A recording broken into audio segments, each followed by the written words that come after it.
दादा स्वामी जी। आज के सत्संग की वाणी स्वामी जी महाराज जी की है। सत्संग के वचन, जो गुरु मार्ग देही लखाई, सोई निज कर्म धर्म हुआ बाई।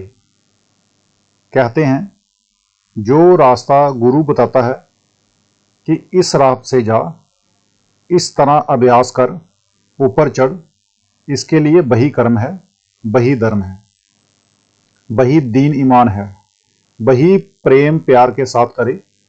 गुरु तो सब कुछ बताता है, पर मन अंदर नहीं जाने देता। अगर ये मन का कहना ना माने तो इसे कोई रोकने वाला नहीं। जो मैल अंदर भरा हुआ है, पुराने संस्कार हैं, वे अंदर जाने ही नहीं देते। जे जितने आदमी वक्त लेते हैं, कहते हैं जी मन नहीं लगता। आप मन के शिष्य बने हुए, मन के कहे लगते हो, मन के कहे खाते पीते, विषय विकार भोगते हो।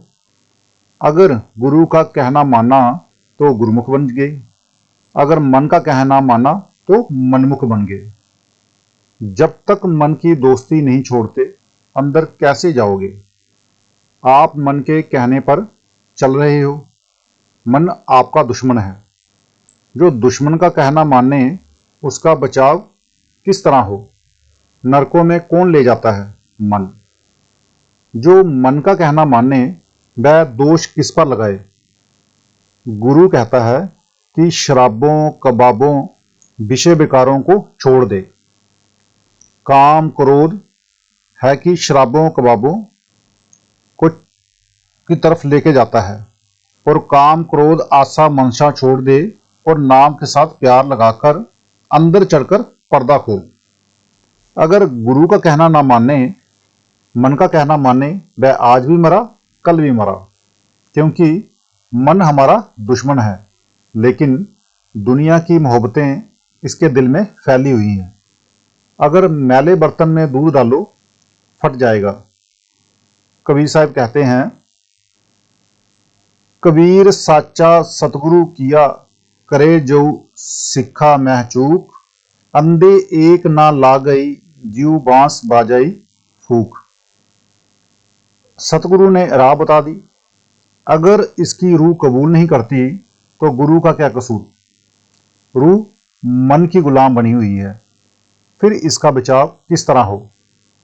सत्संग ही मन को वश में करने की दवा है, लेकिन हम जहर भी खाते जाते हैं और हाय हाय भी करते जाते हैं। अगर मन की मैल को धोएंगे तभी धुलती जाएगी, नहीं तो सत्संग में आने का क्या फायदा है? गुरु आज्ञा से जो शिष्य कराई, वह करतूत भक्ति फल देई। अगर शिष्य गुरु की आज्ञा अनुसार कमाई करता है, गुरु के कहे अनुसार सिमरन करता है, भजन करता है, ध्यान करता है, तो गुरु उसकी हामी भरता है। अगर शिष्य गुरु का कहना नहीं मानता तो गुरु का क्या कसूर? शिष्य की मौत के वक्त गुरु आए या ना आए, उसकी मर्जी है। क्या कहते हैं गुरु नानक साहब? गुर पीर हामा ता बरे, जा मुर्दार ना खाए।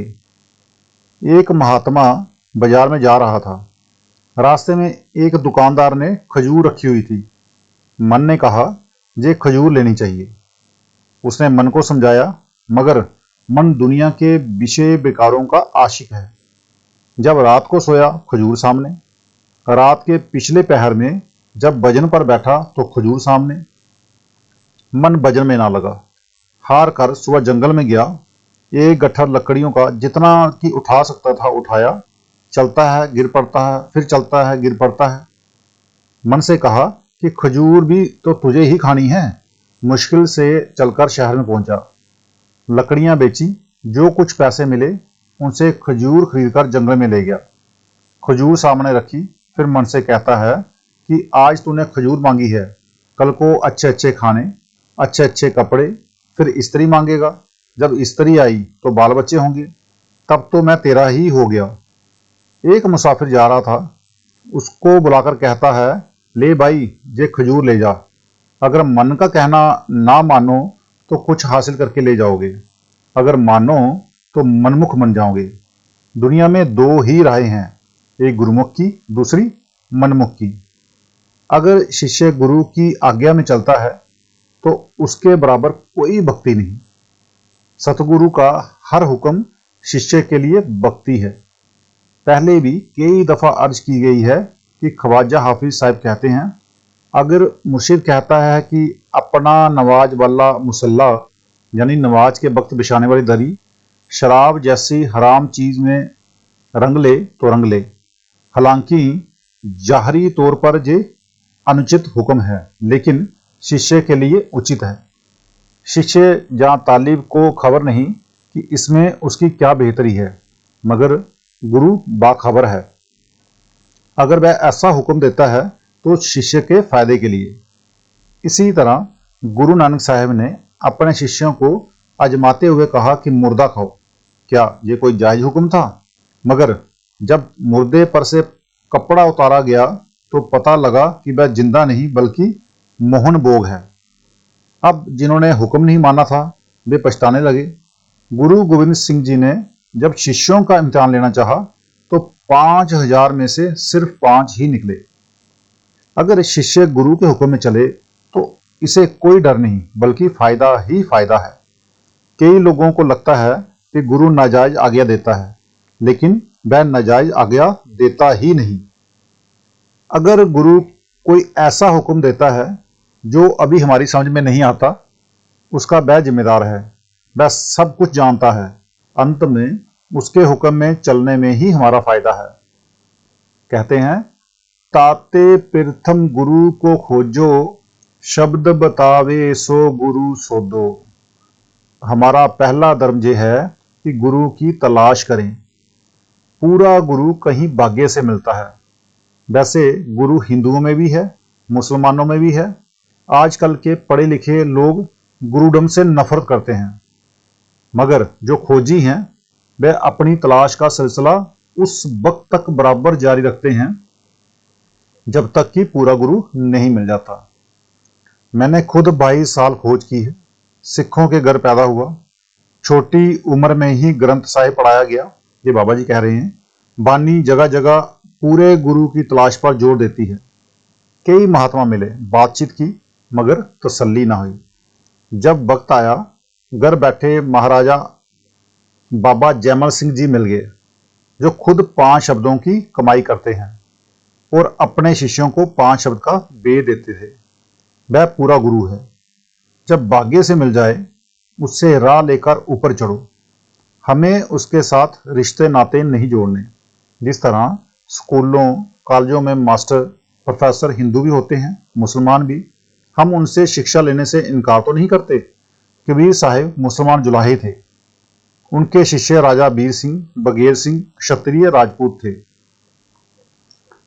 अस गुरु सम कोई और ना जाना, गुरु मिले फिर कहां कमाना। कहते हैं, ऐसे गुरु के बराबर और कोई नहीं जो महात्मा हुए हैं।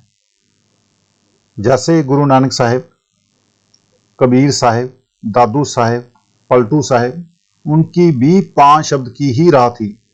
यही पूरे गुरु की पहचान है। जब ऐसा सतगुरु मिल जाए तो उससे राह ले लो। ये ना देखो कि वह हिंदू है या मुसलमान, सिख है या ईसाई या किसी और मजहब का। उसकी देह का ख्याल ना करो। जिस तरह जब तक तालीम लेने जाते हैं तब ये ख्याल नहीं करते कि मास्टर ईसाई है या सिख है या हिंदू है, बल्कि तालीम ले लेते हैं। इसी तरह जब इतिहास पढ़ो तो पता लगता है कि गुरु रविदास जी जूते गाड़ने का काम करते थे। मेवाड़ के राजघराने की मीराबाई उनकी सेविका थी। हमें उन महात्माओं के साथ रिश्ता नाता नहीं करना, ना ही मिलकर खाना है, बल्कि उनसे राह लेनी है और कुछ नहीं करना। अब कहते हैं, अगर कोई शब्द अभ्यासी सतगुरु मिल जाए तो उससे नाम लेकर कमाई करो और कुछ भी करने की जरूरत नहीं। जाते मोह मत निच जेही, गुरु बिन दसर और ना से ही। अब हजूर स्वामी जी फरमाते हैं कि हमारा अपना ख्याल ये है कि सिवाय गुरु के हमारा और किसी से प्यार ही नहीं। गुरु के बराबर ना हाकिम है, ना बादशाह है और ना कोई और दूसरी चीज। यही गुरु अर्जुन साहब कहते हैं,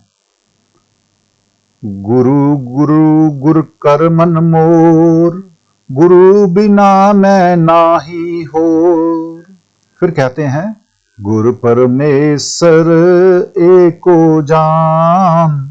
वे लिहाज नहीं करते बल्कि बेधड़क कह देते हैं कि हम तो सिवाय गुरु के किसी की पूजा करते ही नहीं। हमारा जब तक पूजा मतलब जो कुछ है गुरु ही है। आज का सत्संग इतना ही। मिलते हैं कल के सत्संग में। राधा स्वामी जी।